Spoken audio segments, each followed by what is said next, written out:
अच्छा जी, हम अपनी क्लास को स्टार्ट करते हैं। कल की क्लास में हमने यूनिट्स को मुकम्मल तौर पर निपटा दिया था। दो दो क्लासेस के अंदर हमने जाके यूनिट्स कन्वर्जन को समझा है, और आई होप कि आपको अच्छे तरीके से समझ में आ गया होगा। आपके पास प्रीवियस रिकॉर्डिंग्स मौजूद हैं। बाद में कभी आपको इस टॉपिक को दोहराना हो तो उन रिकॉर्डिंग्स को देख लीजिए। तो हमने कल यूनिट कन्वर्जन देख ली थी, किस तरीके से हम एक फिजिकल क्वांटिटी अगर एक यूनिट के अंदर होती है तो हम उसको दूसरे यूनिट में कैसे लेके जाते हैं। आज की क्लास में हमारा जो टॉपिक है वो है डायमेंशंस। कल आपको इस डायमेंशन का छोटा सा इंट्रोडक्शन दे दिया था कि डायमेंशंस दरअसल क्या होती है। आपके पास जो ड्राइव क्वांटिटीज होती हैं उनका नेचर पता करने के लिए डायमेंशंस को यूज किया जाता है। यानी कि एक ड्राइव क्वांटिटी है, फॉर एग्जांपल एक्सेलरेशन, ये आपको आसानी पता चल जाएगा कि ये एक ड्राइव क्वांटिटी है। कैसे? क्योंकि हम सब जानते हैं फिजिक्स में सिर्फ 7 ही तो फंडामेंटल है: length, mass, time, temperature, amount of substance और करंट और लुमिनस इंटेंसिटी। इन 7 के अलावा बाकी जितनी भी फिजिक्स के अंदर अगर हमें फिजिकल क्वांटिटी मिलती है वो सारी ड्राइव होती है। लिहाजा कोई भी शख्स बासानी बता सकता है कि एक्सेलरेशन एक ड्राइव क्वांटिटी है। लेकिन किन चीज़ों से मिलके बनी हुई है, किन किन फंडामेंटल क्वांटिटी से मिलके बनी हुई थी, ये सिर्फ हम खाली नाम से तो नहीं पता कर सकते। एक्सेलरेशन नाम से मैं ये नहीं पता कर सकता कि एक्सेलरेशन में कौन कौन सी फंडामेंटल क्वांटिटीज होती हैं। वो हमें पता किया जाता है, वो हमें पता चलता है थ्रू डायमेंशंस। डायमेंशन ये है एक्सेलरेशन, एल पर टी स्क्वायर।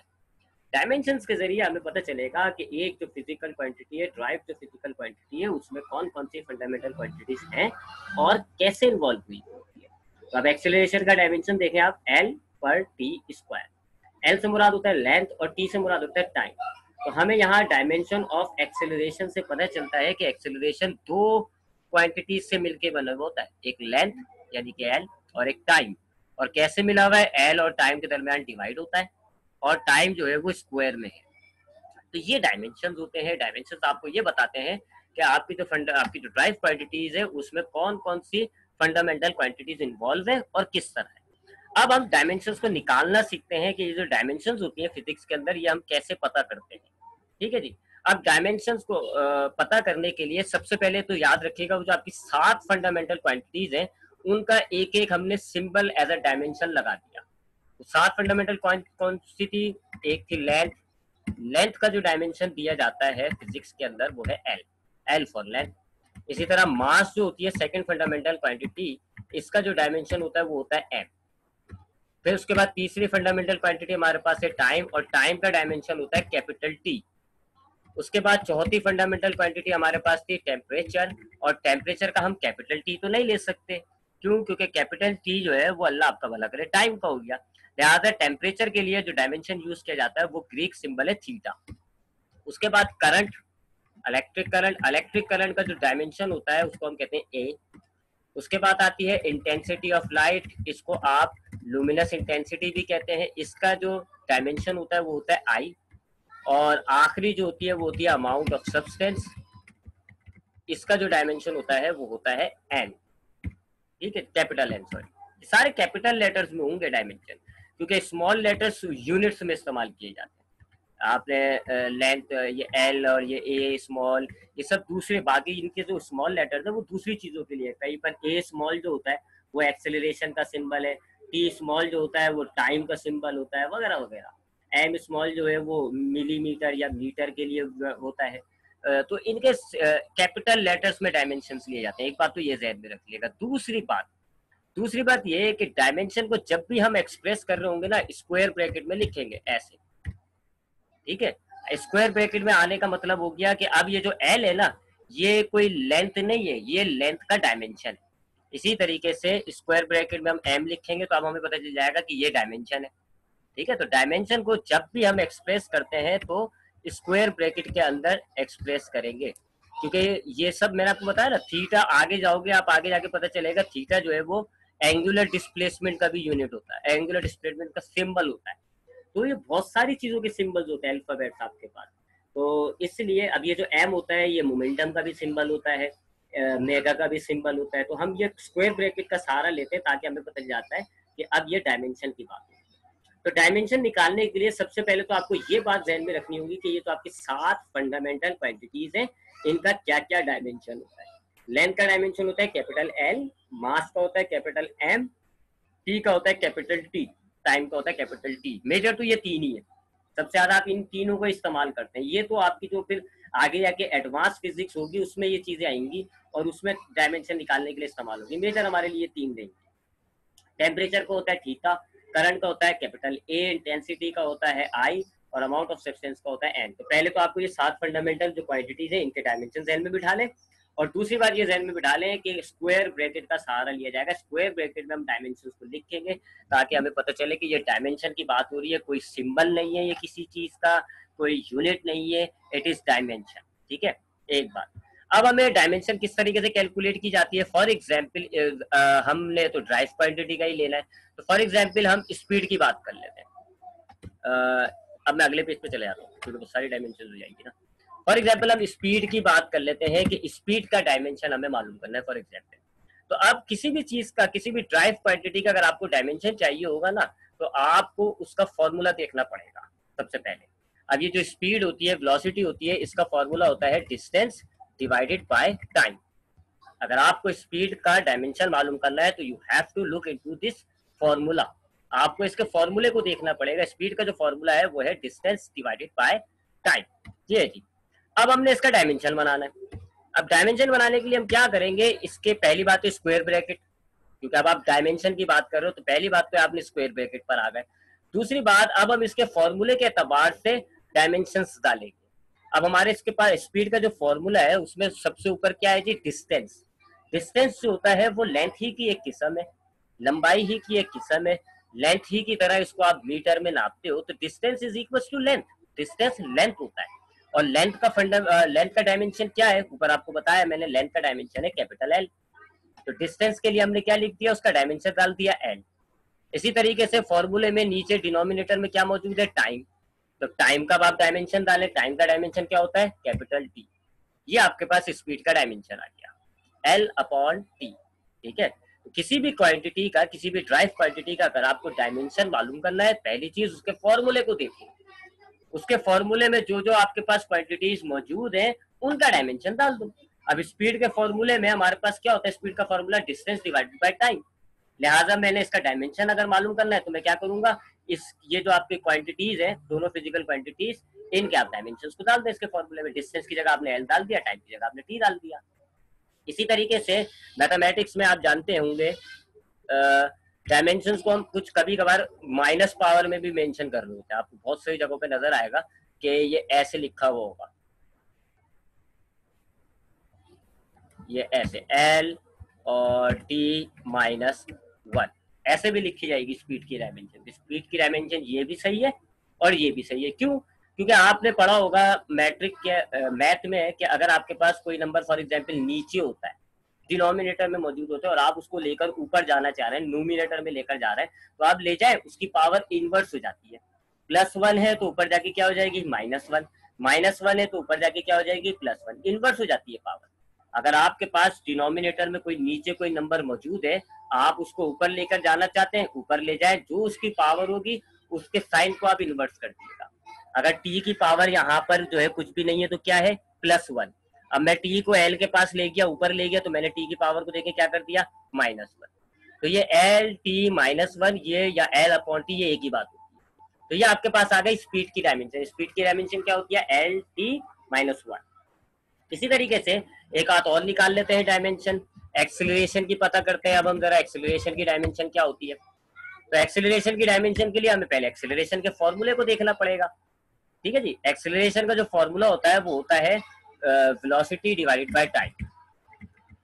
वेलोसिटी, वैसे तो चेंज इन वेलोसिटी होता है, लेकिन वो भी तो वेलोसिटी हो गई ना, रफ्तार में तब्दीली रफ्तार ही होती है। वेलोसिटी डिवाइडेड बाय टाइम, ये है एक्सेलरेशन का फॉर्मूला। ठीक है, जैसे हमने स्पीड का डायमेंशन निकाला था, फॉर्मूला लिया, और उसके बाद उस फॉर्मूले के मुताबिक हमने डायमेंशंस डाल दी। इसी तरीके से अब हम एक्सेलरेशन के साथ करेंगे। एक्सेलरेशन का हमने फॉर्मूला लिया, एक्सेलरेशन का फॉर्मूला होता है वेलोसिटी डिवाइडेड बाय टाइम। लिहाजा अब इस फॉर्मूले के अंदर अब हम डायमेंशंस डालेंगे। लिहाजा डायमेंशंस बना रहे हैं, लिहाजा हमने स्क्वायर ब्रैकेट लिया है, पहली बात। उसके बाद दूसरी बात यह है कि अब हमने फ्रैक्शंस डाल देता हूँ। अच्छा, अब वेलोसिटी का डायमेंशन क्या होता है जी? ये देखें, एल टी -1 हमने ऊपर निकाला है। स्पीड वेलोसिटी एक ही बात होती है, डायरेक्शन का फर्क होता है बस। तो हमने ये स्पीड का डायमेंशन निकाला हुआ है, स्पीड का, वेलोसिटी का हमने डायमेंशन निकाला हुआ है एल टी -1। लिहाजा ऊपर जो है मैं अब वेलोसिटी का डायमेंशन डाल देता हूँ एल टी और -1। और फिर फॉर्मूले में नीचे डिनोमिनेटर में क्या है देखें जी, टाइम है, और टाइम का डायमेंशन क्या होता है, कैपिटल टी। ये हो गया। तो एक्सेलरेशन का फॉर्मूला हो गया वेलोसिटी डिवाइडेड बाय टाइम। अब मुझे इसका डायमेंशन मालूम करना है, लिहाजा मैंने सबसे पहले तो ये स्क्वायर ब्रैकेट लगा दी ताकि अब आप समझ जाएं कि ये डायमेंशन की बात होगी। अब मैं इसका डायमेंशन निकाल लूँ, तो मैंने क्या किया, दोनों फिजिकल क्वांटिटीज की जगह उनकी डायमेंशन डाल दी। वेलोसिटी का डायमेंशन क्या होता है, हमने यहाँ निकाला हुआ है एल टी -1, लिहाजा देखिए मैंने ऊपर एल टी -1 डाल दिया। और नीचे टाइम, टाइम का डायमेंशन क्या होता है, कैपिटल टी, तो मैंने कैपिटल टी डाल दिया। अब थोड़ा सा इसको सिंप्लीफाई कर देंगे। ठीक है, अब सिंप्लीफाई कैसे करेंगे, देखिए जी, ये टी की पावर क्या है, -1। अब अगर मैं इस टी को नीचे ले जाऊंगा तो पावर इनवर्स हो जाएगी, क्या हो जाएगी, +1। ठीक है, अभी टी की ऊपर है, ऊपर वाले टी को मैं नीचे लाऊंगा, ऊपर वाले टी की पावर देखिए क्या लिखी हुई है, टी की पावर है -1। अब अगर इस टी को मैं नीचे लेके जाऊंगा तो ये इसकी पावर क्या हो जाएगी, नीचे नीचे आके हो जाएगी इसकी पावर प्लस। तो अब मैं लिख लेता हूँ उसको पहले,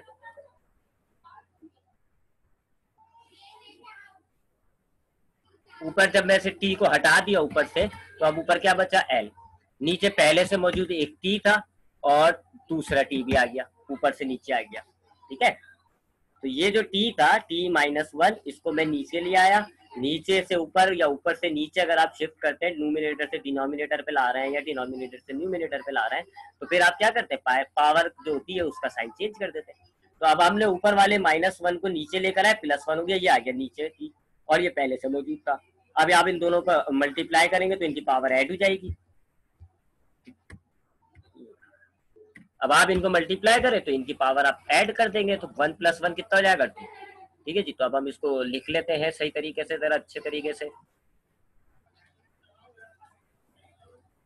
हाँ, अब ऊपर क्या बचा, एल, और नीचे टी और टी दोनों मल्टीप्लाई कर दिया, पावर ऐड हो गई, ये हो गया t²। ठीक है, इन दोनों टी को हमने मल्टीप्लाई कर दिया, तो वही लॉ ऑफ एक्सपोनेंट, दो सेम बेस जब मल्टीप्लाई होते हैं तो पावर ऐड हो जाती है। ये भी टी, ये भी टी, दोनों को मल्टीप्लाई कर रहे हो तो मैंने इनकी पावर ऐड कर दी, t² हो गया।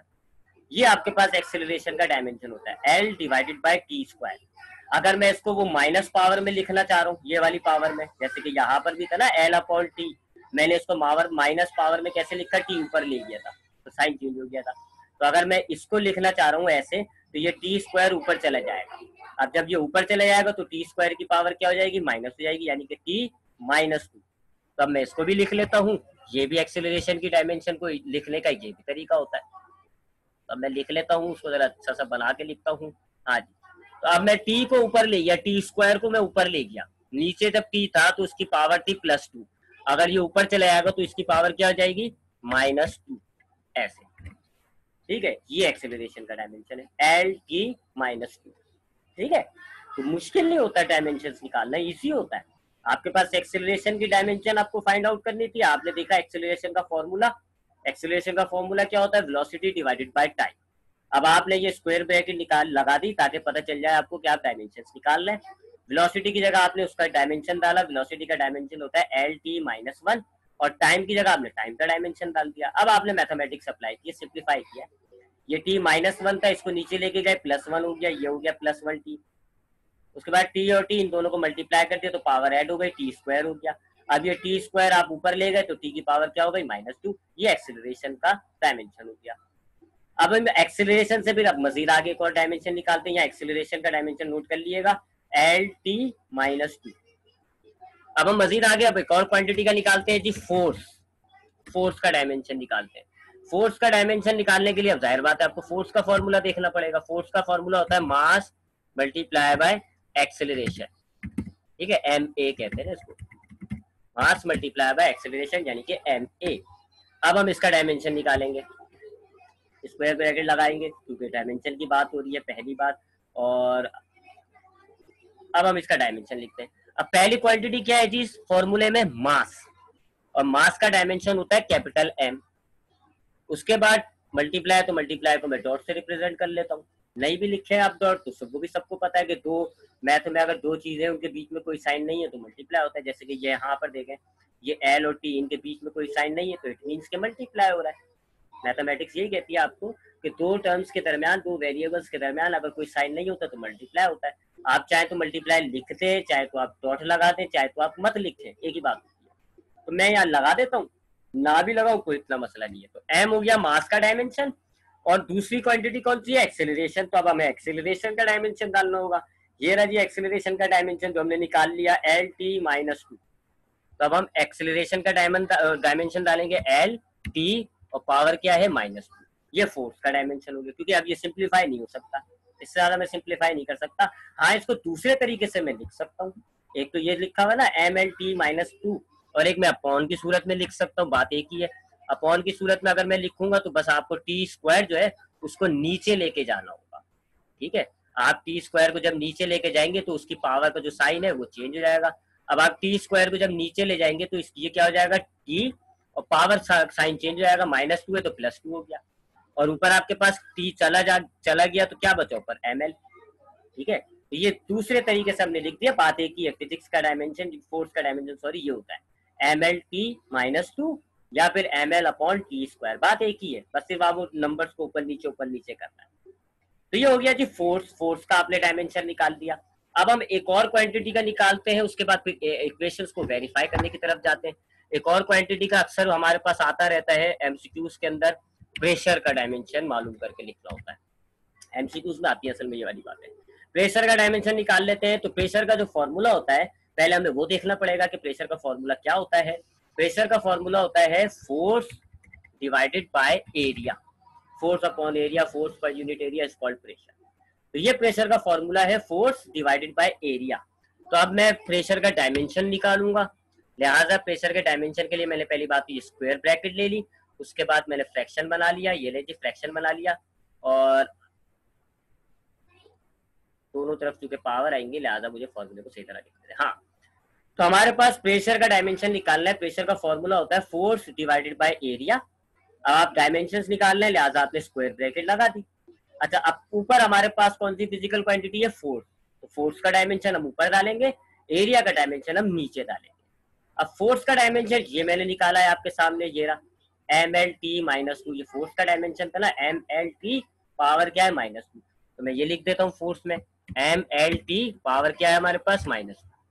और एरिया का अगर डायमेंशन निकालना है तो एरिया का हो जाएगा जी l²। अगर आप चाहें तो मैं निकाल के दिखा दूं, वैसे तो आपको पता है एरिया का फॉर्मूला क्या होता है, लेंथ मल्टीप्लाई बाय ब्रेथ। अब ये लेंथ और ब्रेथ दोनों होती तो लेंथ ही है ना, बस फर्क क्या है, लेंथ आप लंबाई को कहते हो और ब्रेथ आप चौड़ाई को कहते हो, बहरहाल होती दोनों लेंथ है। तो ये लेंथ मल्टीप्लाई बाय ब्रेथ का मतलब हो गया एक दोनों लेंथ है, तो एल मल्टीप्लाई बाय एल यानी l²। तो एरिया का जो डायमेंशन होता है वो होता है l⁻², l², ठीक है। अब हम इसको मजीद सॉल्व करते हैं। मजीद सॉल्व कैसे करेंगे, देखिए जी एल कट जाएंगे, एक ऊपर एल है नीचे 2l है, l² का मतलब क्या हो गया, नीचे 2l है ना जी, l मल्टीप्लाई बाय एल। तो एक एल से कट जाएगा, नीचे आपके पास एक एल बच जाएगा। तो हम लिख लेते हैं अब इसको सही, यानी कि काट पीट के लिख लेते हैं अब इसको तरीके से।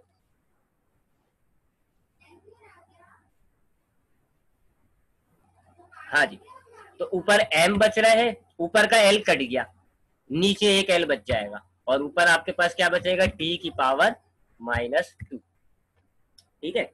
आपने एक l ऊपर वाला जो है वो काट दिया, नीचे के 2l में से एक l कट गया, एक l बच गया आपके पास, ये रहा नीचे l, और t की पावर -2। ये आपके पास प्रेशर का डायमेंशन। आप चाहें तो ये जो t-2 है इसको नीचे ले जाए, अब वो आपके पास एक ही चीज को लिखने के 10 तरीके हो जाएंगे। आप चाहें तो ये जो t की पावर -2 है इसको नीचे l के पास ले जाके लिखते, तो ये हो जाएगा t की पावर +2। आप चाहें तो ये जो l है इसको ऊपर ले जाएं, फ्रैक्शन ही खत्म कर दें, l को ऊपर ले जाएं, तो जब l ऊपर जाएगा तो l की पावर अभी +1 है, ऊपर जाके जाएगी -1, ठीक है। बात एक ही है, आपकी वो मर्जी, आप जिस तरीके से लिखना चाहे। बहरहाल प्रेशर का डायमेंशन आ गया mt-2/l, ठीक। तो यह हमने बहुत सारी कुछ फिजिकल क्वांटिटीज के अपने डायमेंशंस निकाले। हमने किस किस के निकाले, देखिए जी, स्पीड का, एक्सेलरेशन का, उसके बाद निकाला फोर्स का, उसके बाद निकाला प्रेशर का। तमाम डायमेंशंस को निकालने के दौरान हमने दो तीन चीजें की हैं। पहली चीज, हमने उसका फॉर्मूला देखा, और फॉर्मूले के हिसाब से हमने जो फॉर्मूलों में फिजिकल क्वांटिटीज आ रही थी हमने उनका डायमेंशन डाल दिया, और उसके बाद हमने मैथ के हिसाब से अगर कट रहा है तो काटा वगैरह सिंप्लीफाई करके हमने डायमेंशन लिख दिया। दूसरी बात, डायमेंशन निकालते टाइम हमने स्क्वायर ब्रैकेट को यूज किया है। क्यों, क्योंकि हम यहाँ डायमेंशंस की बात करें। इस स्क्वायर ब्रैकेट की वजह से मुझे पता चल जाएगा कि ये फॉर्मूला नहीं है, ये कोई इक्वेशन नहीं है, ये कोई सिंबल्स नहीं है, इट इज डायमेंशन। इस स्क्वायर ब्रैकेट की वजह से मुझे पता चलता है कि ये डायमेंशन है, ये डायमेंशन की बात होती है। तीसरी बात वही जी, फंडामेंटल की डायमेंशन आपको याद होनी चाहिए, ये वाली डायमेंशन, ये वाली डायमेंशन आपको याद होनी चाहिए, नहीं तो कुछ भी इतना मुश्किल चीज नहीं है ये। ठीक है, अब हमने ये डायमेंशन देख लिया क्या होती है डायमेंशन, उसके बाद हमने देख लिया कि किसी भी फिजिकल क्वांटिटी का डायमेंशन हम कैसे मालूम करते हैं, कैसे फाइंड आउट करते हैं। अब हम डायमेंशन की तीसरी चीज को देखेंगे कि इक्वेशंस को हम डायमेंशंस के जरिए कैसे वेरीफाई करते हैं। मैंने आपको कल की क्लास में बताया था कि हम जो हमारे पास इक्वेशंस होती है हम उनको भी वेरीफाई करते हैं थ्रू डायमेंशन। डायमेंशन के जरिए हम इक्वेशंस को भी वेरीफाई करते हैं। एक तरह सिंपल इक्वेशन से स्टार्ट करेंगे, उसके बाद थोड़ी बड़ी इक्वेशन ऊपर लेके जाएंगे। तो अब हम कर रहे हैं verification of equations through dimension. Dimensions वाली स्ट्रेटजी या डायमेंशन वाली टर्म्स की मदद से इक्वेशंस को वेरीफाई करेंगे।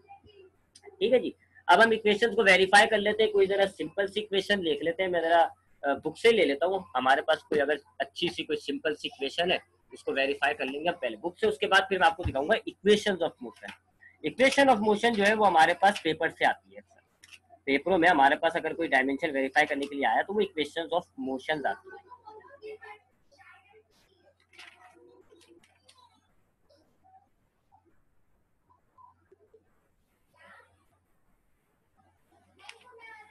नहीं, हमारे पास जो बुक के अंदर जितनी भी है ना वो मैंने आपको निकाल के ही दिखा दी। प्रेशर, फोर्स, यही है हमारे पास। प्रेशर है, फोर्स है, पावर है। पावर तो आप निकाल भी सकते हो, फोर्स मल्टीप्लाई बाय वेलोसिटी। ठीक है जी, डायरेक्ट इक्वेशंस ऑफ मोशन पर ही चलते हैं। फिर अपन डायरेक्ट इक्वेशन पे वेरीफाई करते हैं। ठीक है जी, तो हमने अब तक देखा कि डायमेंशन क्या होती है, फिर उसके बाद एक फिजिकल क्वांटिटी का जैसे कि प्रेशर है उसका डायमेंशन कैसे निकालते हैं ये हमने निकाल के देख लिया। और अब हम तीसरी चीज देख रहे हैं कि इक्वेशंस को डायमेंशंस के जरिए कैसे वेरीफाई किया जाता है। इसके लिए हम एक इक्वेशन ले लेते हैं। हमारे पास सेकेंड इक्वेशन ऑफ मोशन है, S is equal to we I T plus, उसके बाद क्या होता है वी आई टी प्लस 1/2। शाबाश, किसी ने जवाब नहीं दिया। V I T plus 1/2 A T, और उसके बाद होता है स्क्वायर। ये हमारे पास सेकंड इक्वेशन ऑफ मोशन होती है। अब हम इस इक्वेशन को वेरीफाई करेंगे डायमेंशंस के जरिए। तो हमने इस इक्वेशन को वेरीफाई करना है। ये अब हमारे पास टॉपिक है जी। ये इक्वेशन है S is equal to we I T. ये वी आई क्या होता है, इनिशियल वेलोसिटी होती है। ठीक है, इनिशियल वेलोसिटी, फाइनल वेलोसिटी, बहरहाल होती वेलोसिटी है वो, बस वेलोसिटी के नाम अलग है। इनिशियल का मतलब होता है शुरू की वेलोसिटी, फाइनल वेलोसिटी का मतलब होता है आखिर की वेलोसिटी। तो ये जो वीआईटी है ये दरअसल वेलोसिटी ही है। यहाँ पर हम वेलोसिटी का डायमेंशन डालेंगे। टी से मुराद होता है टाइम, ए से मुराद होता है एक्सेलरेशन, टी से मुराद होता है ये वाला टाइम, ये एस से मुराद होता है डिस्टेंस। और डिस्टेंस मैंने अभी ऊपर भी बताया था कि डिस्टेंस हम लेंथ को ही कहते हैं, लेंथ की दूसरी शक्ल है और इसको मीटर में ही नापा जाता है। तो ये डिस्टेंस जो है दरअसल लेंथ ही होता है, इसमें लेंथ का डायमेंशन बनेगा। और ये जो कांस्टेंट होते हैं आपके पास, नंबर्स जो होते हैं जैसे 1/2 या कोई 5 या कोई 6, ये जो कांस्टेंट नंबर्स होते हैं इनकी कोई डायमेंशन नहीं होती है। डायमेंशन सिर्फ फिजिकल क्वांटिटीज की होती है, नंबर्स की डायमेंशन नहीं होती है, कांस्टेंट्स की कोई डायमेंशन नहीं होती। ठीक है, तो ये हमने देख लिया, हमारे पास ये इक्वेशन है। हमने इसमें वेरिएबल्स जो है वो भी ध्यान में बिठा लिए कि कौन कौन से वेरिएबल्स है, किस किस की हमें क्या क्या डायमेंशन लगानी है। अब हम पहले लेफ्ट साइड की डायमेंशन बना लेते हैं। लेफ्ट हैंड साइड की, लेफ्ट हैंड साइड पर हमारे पास है एस। एस से मुराद होता है लेंथ या डिस्टेंस। डिस्टेंस या लेंथ एक ही बात है। एस से मुराद क्या है, डिस्टेंस या लेंथ। लिहाजा हम लेफ्ट साइड का डायमेंशन बनाने जा रहे हैं, तो एस के लिए हम उसका डायमेंशन डाल देते हैं। क्या है डायमेंशन एस का, लेंथ का डायमेंशन क्या होता है एल। लेंथ का डायमेंशन क्या होता है एल, लिहाजा डिस्टेंस का हमने डायमेंशन बना लिया, क्या है जी एल। लेफ्ट साइड का डायमेंशन आपने बना लिया। तो left side of the equation आपके पास लिखा हुआ है खाली एस। एस का मतलब होता है डिस्टेंस, और डिस्टेंस को आप लेंथ ही कहते हैं, यानी ये जो एस है ये दरअसल लेंथ है। फिजिकल क्वांटिटी पता चल गई, अब आप उसका डायमेंशन डाल दें। लेंथ का डायमेंशन क्या होता है एल, लिहाजा आपने ये लेफ्ट साइड का डायमेंशन निकाल लिया। अब आप राइट साइड का डायमेंशन बनाएंगे। राइट साइड का डायमेंशन जरा बड़ा हो जाएगा हमारे लिए। राइट साइड देख लेते हैं पहले, राइट साइड को कॉपी कर लेते हैं एग्जैक्ट। ये है जी हमारे पास राइट साइड। ठीक है, ये राइट साइड है। यहाँ पर याद रखिएगा जरा कि वी आई और टी इनके बीच में कोई साइन नहीं है, तो इट मीन्स कि ये मल्टीप्लाई हो रहा है, यहाँ मल्टीप्लाई होता है इनिशियल वेलोसिटी और टाइम के दरमियान मल्टीप्लाई।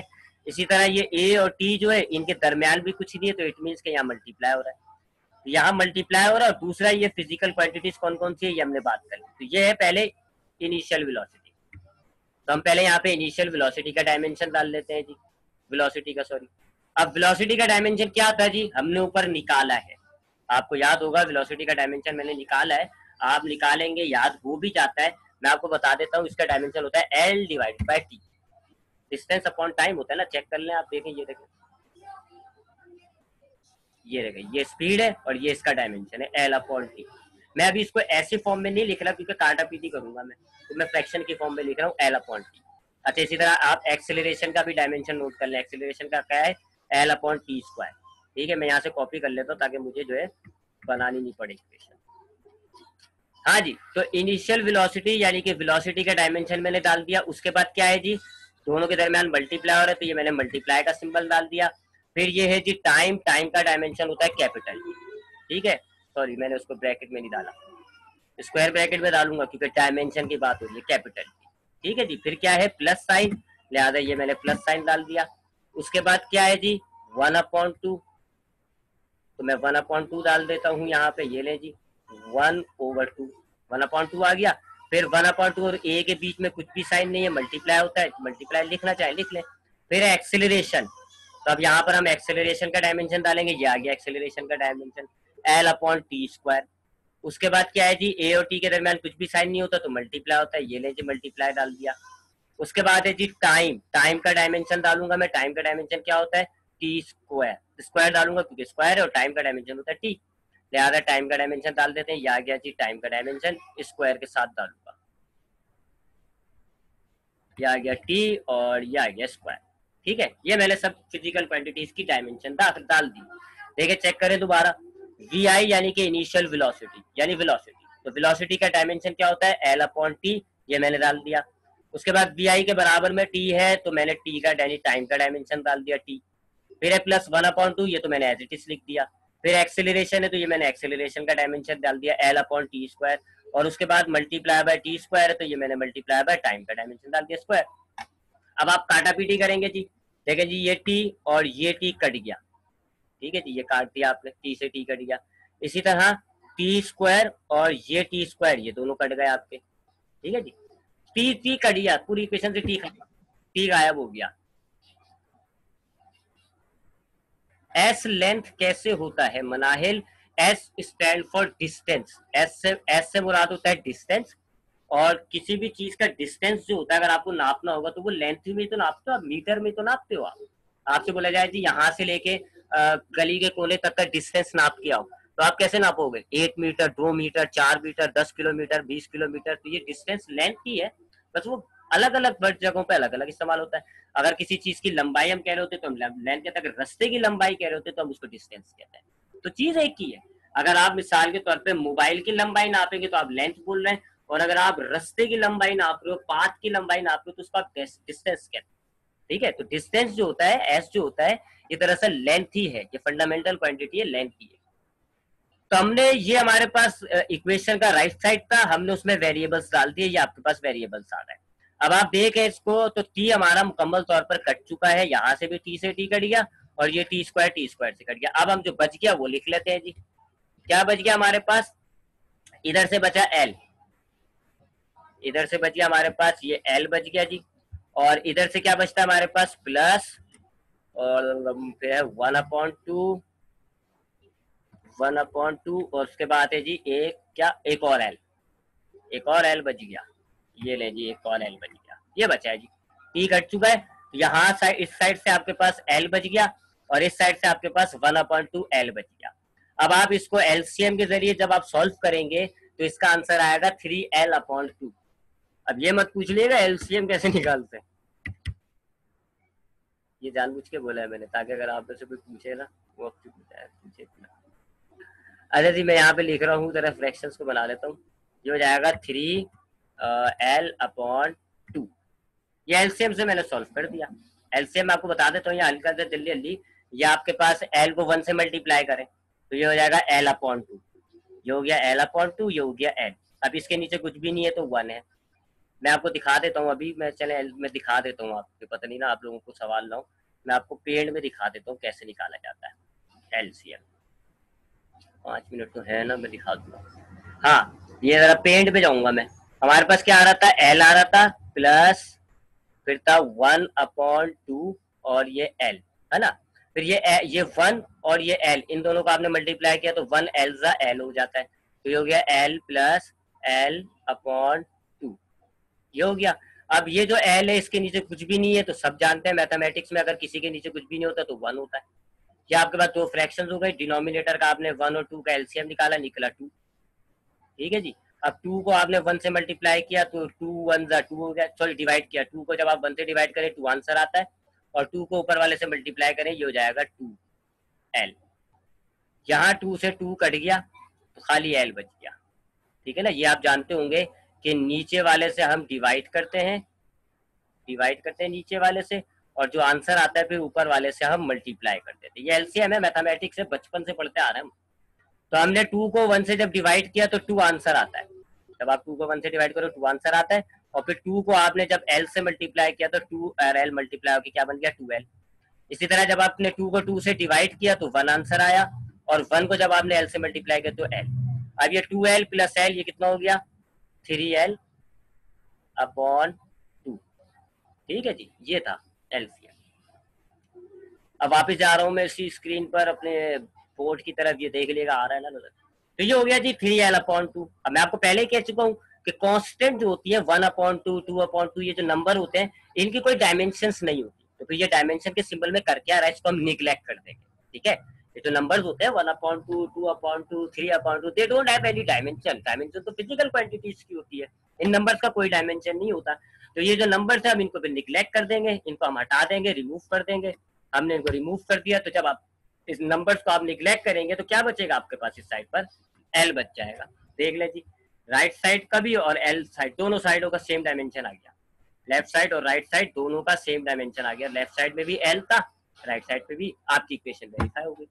अगर आप दोनों इक्वेशन वेरीफाई यानी इक्वेशन सही कब होगी कि अगर आपने लेफ्ट साइड का डायमेंशन निकाला, राइट साइड का डायमेंशन निकाला, दोनों डायमेंशन सेम आ रहे हो, इक्वल आ रहे हो, इट मीन्स की इक्वेशन आपकी जो है वो दुरुस्त है, करेक्ट है। तो हमने यही किया, हमने दोनों साइडों का डायमेंशन निकाला, लेफ्ट साइड का डायमेंशन निकाला l निकला, राइट साइड का डायमेंशन निकाला l निकला, दोनों की डायमेंशन सेम है, इक्वेशन वेरीफाई हो जाती है। तो ये हमने एक इक्वेशन ऑफ मोशन जो है हमारे पास सेकंड, हमने इसको वेरीफाई किया। अब आपका होमवर्क क्या होगा, अब आपने जो बाकी दो इक्वेशन है ना, पहली इक्वेशन है v f is equal to we i plus a T, और तीसरी इक्वेशन है 2as is equal to v f square minus v i square. इन दोनों इक्वेशंस को आपने डायमेंशनली वेरीफाई करना है।